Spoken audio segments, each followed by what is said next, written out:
Makanya kan ya lebih kita mengenal diri kita sendiri, karena zaman sekarang itu krisis identitas diri, akhirnya apa, krisis kemanusiaan, ya kan. Wong dosa karepe dhewe nggak peduli yang itu akanlah merugikan apa buat orang lain atau enggak, yang penting untung. Nah, sekarang kan agak gitu, lo gue cangon, ya kan. Ibaratnya wong Jawa ki wis akeh sifating jalma menungso kang ngumbar angkara murka, mung butuh nuruti karep, ya kan. Mung butuh nuruti karep, ya kan. Jadi wis ora memberikan sifat yang wis ninggalake rasa sejati nih. Rasa sejati ini dalam sudah meninggalkan jati dirinya. Jati dirinya adalah sebenarnya adalah Tuhan itu sendiri yang ada di dalam diri kita. Makanya ketika kita menemukan jati diri kita, maka kita akan menemukan Tuhan yang ada di dalam diri kita, ya kan. Identitas diri kita adalah Tuhan sebenarnya. Makanya kan di dalam sesi jenar yo engson kang jumeneng ana ya Gusti engkang jumeneng ana ning jiwa ragaku. Makanya diarani orang Jawa bilang manunggaling kawula lan Gusti. Itu sebenarnya itu Tuhan itu ada di dalam diri kita kan. Tapi kita rasakan keberadaan Tuhan nah, gitu. Dengan cara apa? Kita mengenal jati diri kita sendiri, bahwa jati diri kita sendiri adalah sifat Tuhan. Tapi sekarang orang sudah tidak mengenal jati dirinya. Karena apa? Sudah terbelenggu oleh kenikmatan dunia, ya kan.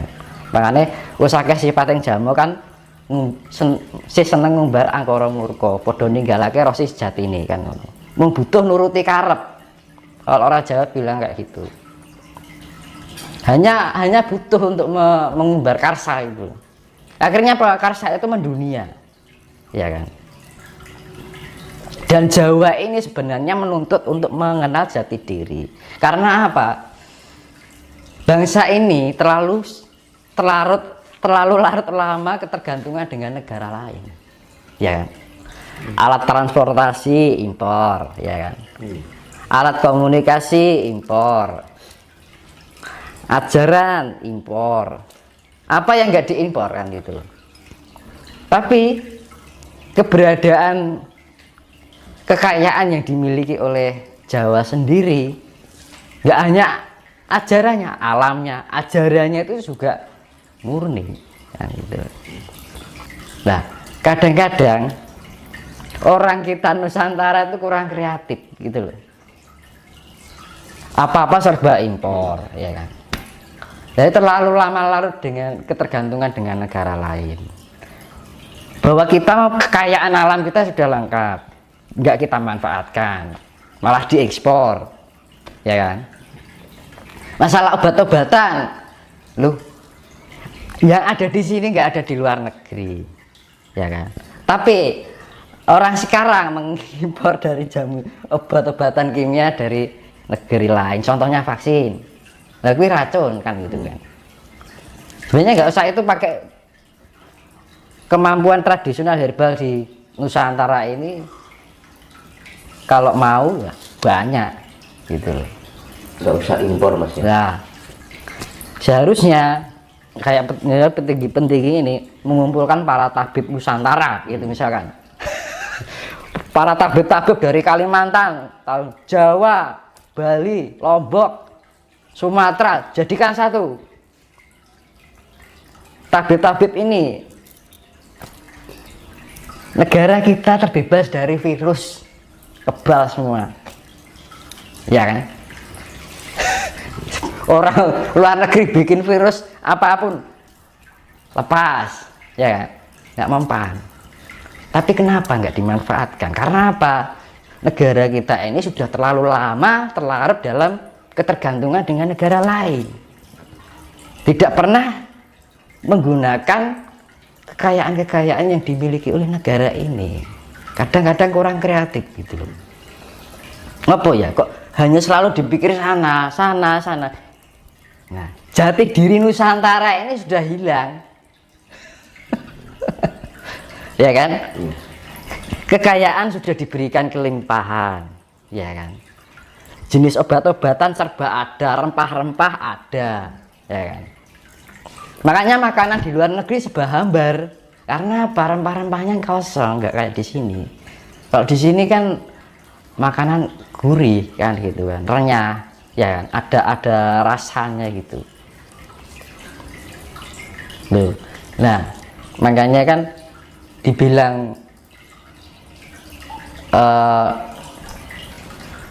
penduduk atau umat Nusantara ini kehilangan jati dirinya sebagai orang Nusantara. Tidak hanya dari level sudra, level raja-raja dalam arti petinggi negara ini wis orang gagas gitu, nggak peduli dengan jati diri Nusantara. Katanya ingin menjadi suatu negara yang harus menjadi ada di dunia. Sekarang gini ya, nggak usah jauh-jauh kita berpikir tentang kejayaan Nusantara. Asal usul Nusantara aja dilupakan kok.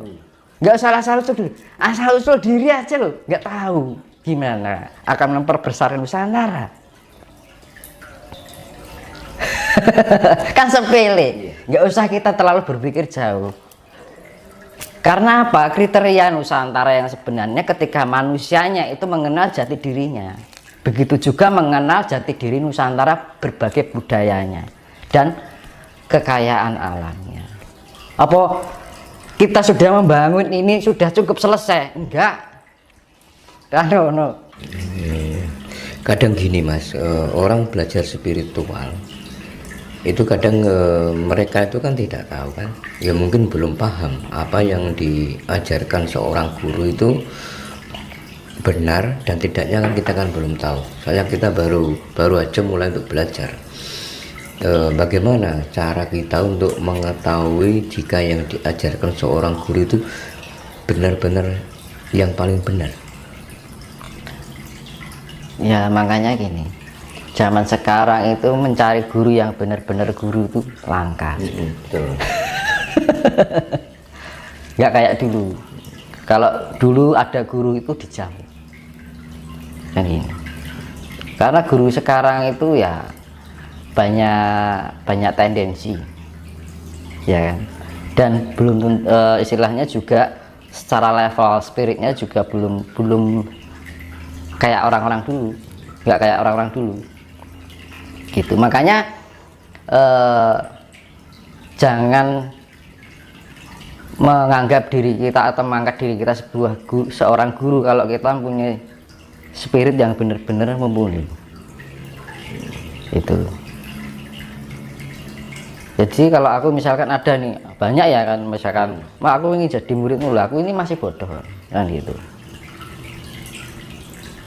Nah, kita anggap kita belajar bersama aja kan, malah enak ya, tiada guru tiada murid ya kan. Karena sejatinya hidup itu kan ya sama-sama belajar sebenarnya.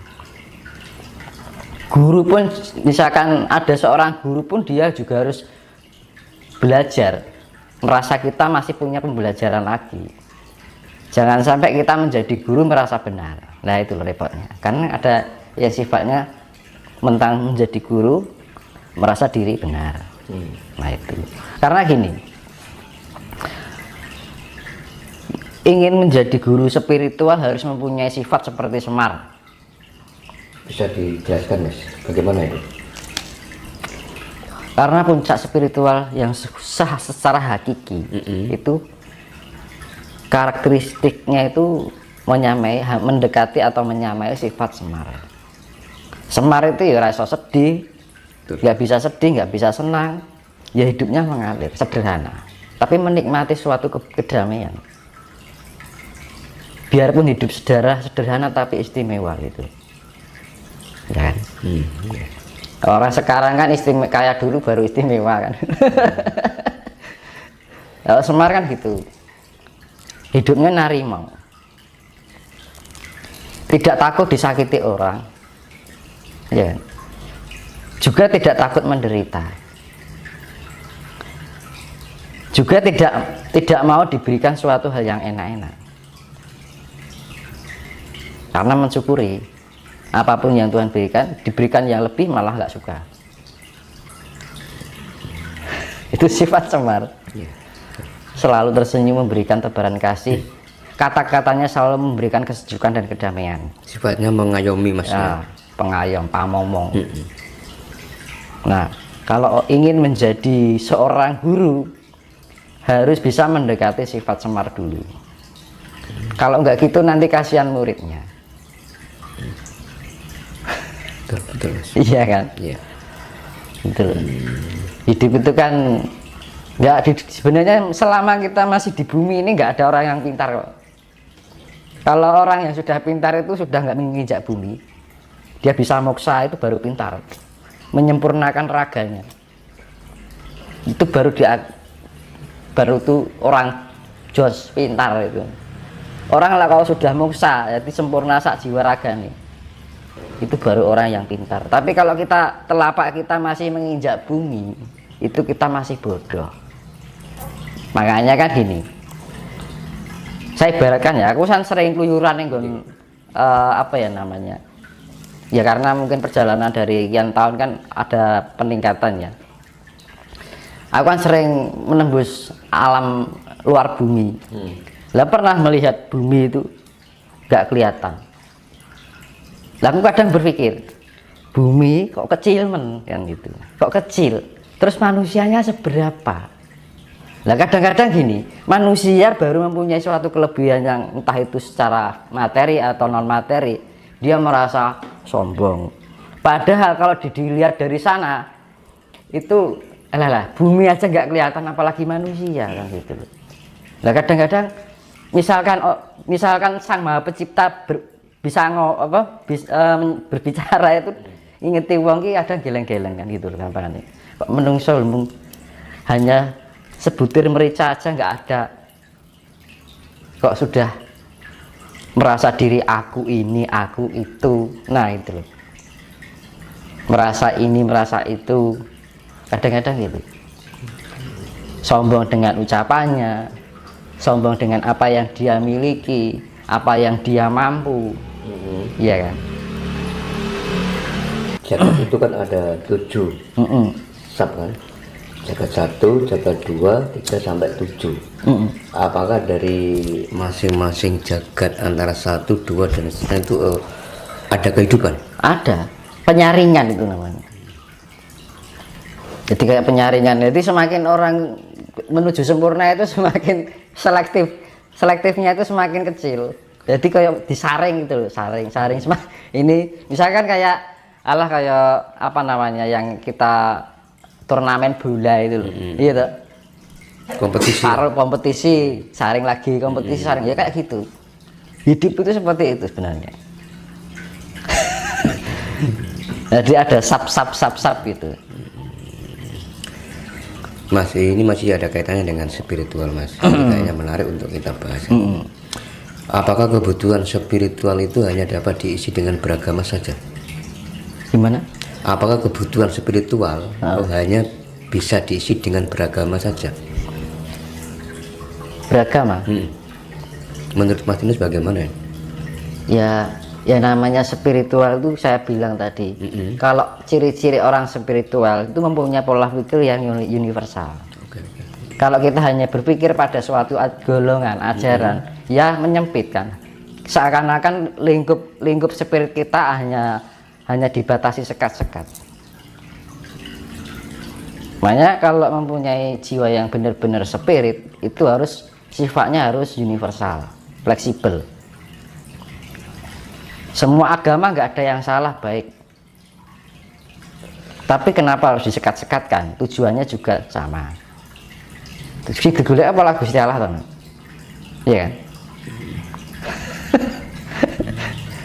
Ya. Padahal Tuhan itu tidak untuk dicari. Tuhan apa dicari? Enggak. Tuh keberadaan Tuhan itu tidak dicari tapi dirasakan.